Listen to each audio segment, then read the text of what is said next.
po kayo napakaraming insecticide? Taas po ang kamay. Ma'am, si ma'am sa labas. Pagbigyan natin yung mga ropor. Ang mga rocker daw. Tama kayo. Sige na! Bakit po kaya? Marami tayo. Kung masupra yung mga naman po mayroong insekto. Yun, sa Sa magandang kasagutan, para daw po may masugpo ang anumang uri ng insekto. Tama naman po. Kasi po ito ay may kanya-kanyang espesyalista. Bukod pa po doon, ano pa po? May pinakasagot po, isa pong pinakasagot. Ma'am, Kasi iba-ibang insekto. malapit na rin po. Dahil Okay na po, ito po. Basta. Yun na rin po yung sagot. Okay, ma'am. Ano po sagot? May iba-iba silang kakayahan kung paano nila paksain ng mga insekto. Malapit na rin po. Tama din po. Lahat po na yung binanggit niyo, tama po. Pero may isa pong sagot dyan. Isa pong sagot. Yan, Mura. pa natin. Kaya para po mapaganda yung pagbunga ng palay, kahit po may mga ganyan ano po, pang-spray. Tama yun, pag naproteksyonan. Tama din po. Tama lahat po ng sinasabi niyo. Wala pong mali dito. Sumagot lang po kayo.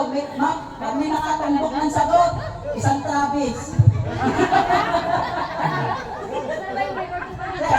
Sir. Wala. Hindi nakatama yun. Tama ka naman. Kung wala insekto, wala. Dito. Tama. Okay, sir. Kaya po marami insecticide, may mura, may mahal. Pili ka po magpili kung saan doon yung afford mo. Yes, tama din naman. Pwede tayong gumamit ng mahal agad. Kahit itong mura, itong mahal, kaya na lahat eh. No, tama din. Pero hindi pa rin ha. Okay, sasabihin ko na. Sasagutin ko na. Lahat po na nabanggit po ninyo, yung po lahat ay public po ng proseso.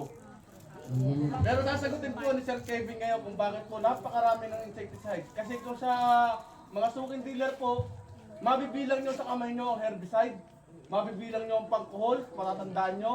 Pero sa mga insecticide, may maliit, may malaki, may pinakamalaki, may powder, may mabaho, may walang amoy.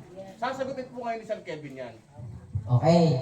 Ang isang kasagutan po dyan, para po hindi tayo makakreate ng immunity Yun. o kasanayan ng maninira. Tama ho? Okay, tanong po ulit, baka nasabi na po namin yung sagot, ano po ang immunity? Nasanay na. Sanay na. Taas mo tayo ng kamay para makuha yung bag. Taas mo ng kamay. Sino po? Saan po? Ma'am, Nasanay bigyan ng na mic. yung insekto. Nasanay na. Yan, bibigyan natin ang bag kay ma'am. Tama po. Tama. Yung po ang Halimbawa po. immunity. Halimbawa po, ako'y mag-iinom. Sanay ako sa lambanog. Lambanog lagi iniinom ko eh. Ay, dumayo ka sa akin kung parang lindom. Parang lindom, dadaya ako, patay-tagal naman ako. Hinayinan ako ng Black Label. Parang nakakatatlong takit na laki na sa lamesa, kinakain ko ng lamesa. Hindi na ako sanay sa alak na yon. Dito ako sanay sa lambanog. Dito pong Black Label na ito, demonyo.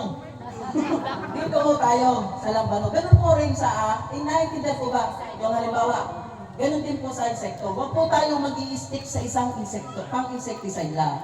Para hindi po tayo makakreate ng immunity. At saka po, isang magandang halimbawa po, kung halimbawa bata pa, mag-spray tayo ng mura. Ang-spray. Kasi po yung unang atake, yun din po ang nagdadala ng problema pagdating sa susunod. Yun naman po kaya tayo napapamahal. Yun po ang dahilan. Bakit po tayo gagamit agad nitong kaya ang lahat? Kaya daw lahat, napakamahal. Eh kung kaya pa naman itong pambata, dito muna tayo sa pambata. Para malay nyo, makalusot, hindi na tayo dumating dito. Abay, napuksa na eh. Ganun lang ho, para hindi na rin mo tayo lumaki ang gastos. Ano po? Dito, kahapon bata pa, spray na natin. Ano, naiintindihan po ba? Okay, sir. Kuya na. Pang-insekto, naiintindihan po. Lahat, okay na po, pang-insekto. Lagi po natin tatandaan, porkit wala tayong nakikita, hindi tayo mag-spray. Magaling po magtago yung mga yan. Minsan nasa ilalim ng lupa. minsan nakakubli lang kung saan, ano. Ngayon po, hindi lang naman po pesting damo, pesting uhol, at pesting insekto ang nakakalaban natin. Nadyan din po yung tinatawag natin mga fungal diseases. Ano po kaya yun?